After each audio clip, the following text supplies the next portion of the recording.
Welcome back to the Fantasy Football Veteran Series by Fantasy Football Hub. So in the previous videos in this series, we met Adam Hopcroft, learned about his incredible fantasy football record and history, and how he manages his obsession with fantasy football. If you missed it, the links are in the description below.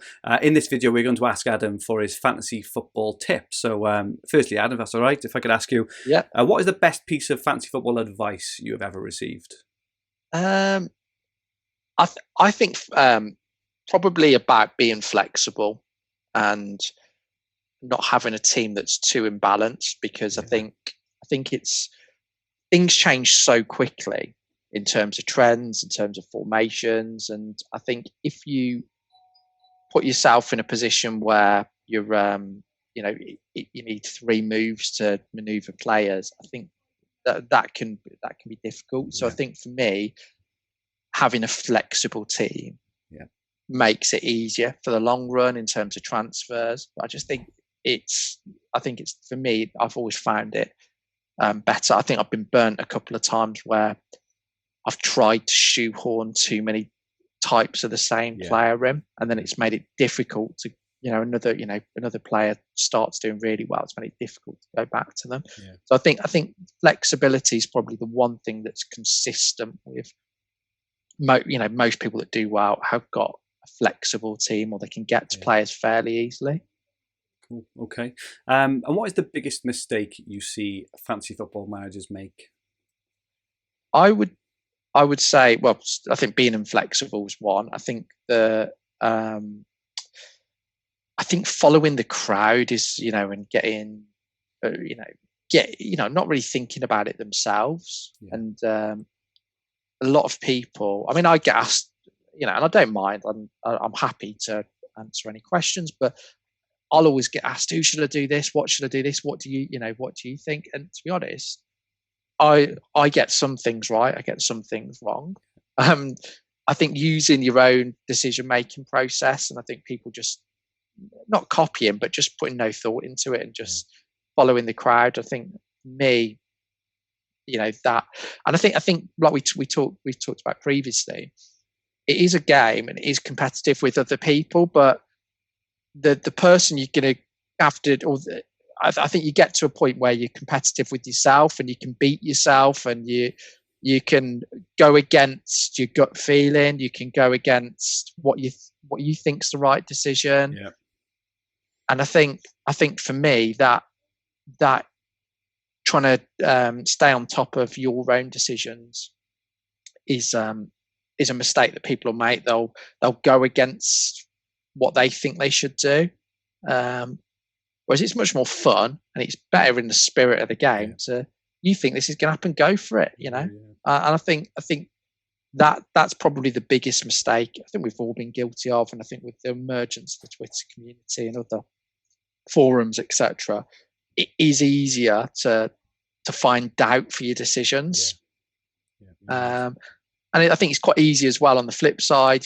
What people will typically do is they want that confirmation bias. They want people to confirm that they were going to captain player A. If you say A or B, they want you to confirm player A, don't they? So and then if you don't, again, it throws a bit of doubt up there. So I think stick with your own instincts is probably a mistake that people don't make. So they'll go against it and get frustrated when obviously what they would have done happens. Absolutely.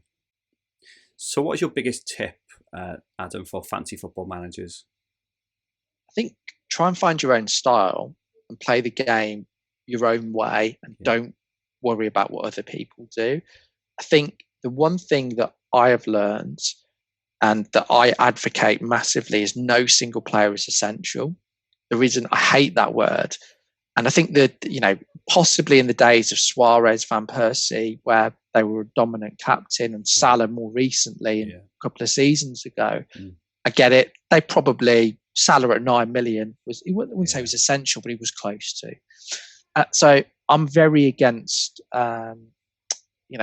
people being essential. I don't think, if I looked at this season, I don't think there's a single player that's been essential. And some people might go Trent. Well, but if you didn't have Trent, you wouldn't have captained him, firstly. Yeah, that's right. So who else, what other gains could you have made? You may have had an extra big hitter up front or in midfield. I think look, KDB. I don't think he's been essential at any point. I mean, he's been a very good player and a good value and consistent, but not essential. And the same with the Liverpool guys. So I don't think any single player has been essential. And I think you could do well without having any single one player. You could be in the top 100, top 1,000, etc. I think people worry too much about what other people are going to do, and just forget that. I think the best example has been the Salah v Mane thing. I've been an advocate of Mane at times when everybody has been so pro Salah, and in a lot of cases Mane's came out on top, but he was lower owned, and I think it's just there's opportunities. So don't be afraid to go with your gut. It is hard when everybody else is saying the opposite. It's really, really difficult. Yeah. But do you know? I think you've got to stay true to yourself. And I think if you think, I think at the start, I think there was a time at the start of the season I wildcarded and I bought Mane in. The game after, Salah got a brace versus Arsenal, and it would have been very, very easy to reverse that decision and to go. But I didn't, and I stuck with it. And I think a few people at the time did reverse it, but I stuck with it. And actually, over the coming weeks, Mane had a really, really good spell. Yeah. And outscored Salah. So I think you've just got to be brave. You've got to stick to things. And I think if you can do that, you will enjoy the game more, because there's no better feeling with a player you believe in coming through. But it's a horrible feeling when you've gone against your gut and it hasn't worked. It's horrible. And you think, why didn't I do that? Definitely. I think just to touch on that, your example then on Salah and Mane as well, right? So there's a big thing of looking back at the last 4 games or last 6 games with the thing that's going to predict the next 6 or 8 games. Yeah. What I find as well is form is temporary. And of course it is. I think, and I've seen this, and I feel awful because I can't remember who said it. We did a podcast a couple of months back, and someone said this, and it really resonated with me. It was like, with Salah and Mane, if Salah's just gone on a run, right, of scoring 5 goals in 4 games, right, that's the time to jump on Mane, because form switches. And if you look at Salah and Mane, it's very rare they both bang at the same time, but they both do bang. So instead of jumping on Salah when he scored his points and potentially even jumping off Mane, as you just said in that example, that's the time to go with Mane. And it's very It's I think it's a good point. I'm not a massive fan of looking back in terms of, and this is where your stats I think is really important. The kind of stats to actually look at is where you say, the people who have had touches in the box, the people who are kind of gearing up towards finding that form, instead of people who have actually been in form and now they've had their form and now they're going to inevitably drop off that form. So I think that's a really interesting point. And Salah and Mane, as you say, is a case in point around that. It's a good, and it's an area where people get really sensitive as well. I mean, there are some. I think for Twitter, it was quite interesting when I posted a lot of pro Mane stuff. Yeah. And then that game happened, and actually, I very rarely get abuse on Twitter, but a few people accusing me of all sorts. You've made me go for Mane over Salah. Hopefully those people sold him and didn't benefit from the Mane points. But it was literally such a such a sensitive topic. I think you've got to stay with your gut, and I think that at the same time, who knows who's going to be right? There's no. Everyone thinks that certain people, if they say this, it's going to happen. Like you said before, football, it's random. There's loads of things that can happen. It's quite hard to predict. Exactly. We can just look at the various probabilities. Cool. And what is your favourite fantasy football tool that you use? I like in the stats in the hub are good, and the thing that I use the most, I talked about in one of the early videos, points per match. Yeah. Total points. And I think it's quite good because it actually takes the points from the website, and I think for me, because you can look at points they've got at home, points they've got away, You can look at what their expected points are. And I do look at big chances and other things and other stats as well. But I really like the fact you can look at the points and the expected points of players. And you can do it home and away. You can do it per team. So that's what I use the most. I mean, I look at the season ticker as well, the fixture ticker. But I think it will be looking at the stats element in the hub up to stats area. Cool, thank you. And just finally then, just a quick fire round. We've probably answered all these as we've gone through, which is quite interesting. Go for it. But 4 more fixtures? I would. I'm not doing this quick fire, am I? So I think defenders, fixtures, attackers form. Cool. Is building team value important? I think it helps. I don't think it is. No. Okay. I'm going to go say no. Is there such a thing as an essential player? No.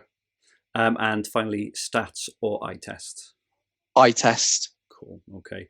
Thank you. Okay, so that's been brilliant, Adam, and thank you so much for spending the time. I enjoyed doing it. On this series, really honest, really frank, and one of the things that I really enjoy working with Adam on the podcast and videos like this. He's one of the very, very few people where I actually think I learn something whenever I listen to Adam. I take away things that I think I could maybe implement into my own place. So thanks for that, Adam. Thanks. It's really good. Could you just remind us where we can find you and where people can get hold of you? Yeah, on Twitter, Hopcroft13 is probably the best place. Okay, cool. And not to forget that Adam is one of the panelists on our Monday night FPL podcast that we do for Fantasy Football Hub. So you can hear everything that he has to say about everything FPL on that every Monday. Obviously, when the football is up and running, because we are in lockdown at the moment, so there's not much going on. If you like what you hear and what you're watching, please rate, like, share, subscribe, retweet. It all helps us get the word out, and make sure you don't miss anything about Fantasy Football Hub and what's going on. All the links to Adam's videos are in the description below. Our website is fantasyfootballhub.co.uk, where you will find everything you need for fantasy football all under one roof, including player comparison tools, the fixture ticker, Opta stats, as Adam had mentioned, top player team reveals, and much, much more. If you fancy a 7-day free Hub membership trial, just go onto the website and sign up. The link is below in the description. We will be back chatting soon with another fantasy football veteran, but until then, thank you and goodbye.